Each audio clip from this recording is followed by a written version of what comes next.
এক সন্তানের টাকা দিয়ে বাড়ি করে সব সন্তানকে ভাগ করে দেওয়া জায়েজ হবে কিনা? খুবই গুরুত্বপূর্ণ প্রশ্ন। বর্তমানে প্রবাসী ভাই যারা আছেন, যারা বাহিরে অক্লান্ত পরিশ্রম করেন, যারা বাহিরে আছেন তারা বুঝেন কতটা কষ্ট করেন, কতটা পরিশ্রম করেন। আমরা তো মনে করি বাইরে থেকে টাকা আসতেছে, আমরা এই বাংলাদেশে বসে অনেক ভাই আছে, অনেক বোন আছে, ভাইয়ের টাকাটা বিদেশ থেকে আসতেছে আর তারা এমন ভাবে উড়াচ্ছে, মনে করতেছে একটা গাছ লাগিয়েছে, টাকার গাছ, টাকার একটা গাছ লাগিয়েছে, টাকার একটা মেশিন তারা পেয়েছে। কষ্ট করে পরিশ্রম করে বাহিরে তারা পরিবার থেকে দূরে সরে গিয়ে, তারপরে বাবার থেকে দূরে সরে গিয়ে, মায়ের থেকে দূরে সরে গিয়ে, সকল ভালো মানুষগুলোকে, ভালোবাসার মানুষগুলোকে দূরে রেখে এক দেশ থেকে অন্য দেশে গিয়ে পরিশ্রম করছে, অক্লান্ত পরিশ্রম। ঈদের সময় ঈদ উদযাপন করতে পারে না, কতটা কষ্ট তাদের।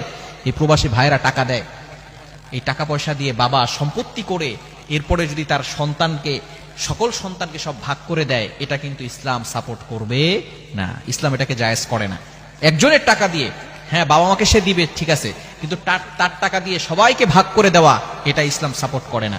বর্তমানে অনেক পিতামাতা এমন আছে। কিছুদিন আগে আমাকে একজন ফোন দিয়ে বলছে, হুজুর আমি প্রবাসে থাকা অবস্থায় 5 বছর 6 বছর প্রবাসে থেকেছি, সেখান থেকে প্রায় 64 লক্ষ টাকা পাঠিয়েছি। 64 লক্ষ টাকা।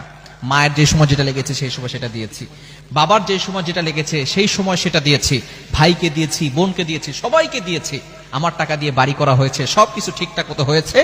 যখন আমি আসছি, আসার পরে আমি সবাইকে যখন সবকিছু দিয়েছি, আসার পরে আমার মা বলে আমি নাকি তাকে কিছুই দেইনি, আমার বাবা বলে আমি নাকি তাদেরকে কিছুই দেই নাই। আমার টাকা পয়সা একটা টাকার কোনো হিসাব দিতে পারছে না, এবং এখন আমি বাইরে থেকে চলে আসছি, এখন আমার চলার মতো আমার কাছে কোনো টাকা পয়সা নাই। এজন্য প্রবাসী ভাইরা যারা আছেন, অনেক কষ্ট করেন, অনেক পরিশ্রম করেন, আপনার নিজের জন্য কিছু করবেন। অবশ্যই আপনার নিজের জন্য কিছু করবেন। অবশ্যই বাবা মাকে দিবেন, মাকে দিবেন, বাবাকে দিবেন, আপনার ভাইকে দিবেন, আপনার বোনকে দিবেন। আপনার টাকা আপনি ইনকাম করছেন, আপনার পরিশ্রমের টাকা আপনি সবাইকে দিবেন, কোনো সমস্যা নাই। তবে আপনি নিজের জন্য কিছু করবেন, কারণ টাকা পয়সা না থাকলে কিন্তু আপনি কঠিন বিপদে পড়ে যাবেন। টাকা পয়সা না থাকলে আপনাকে কেউ পাত্তা দিবে না।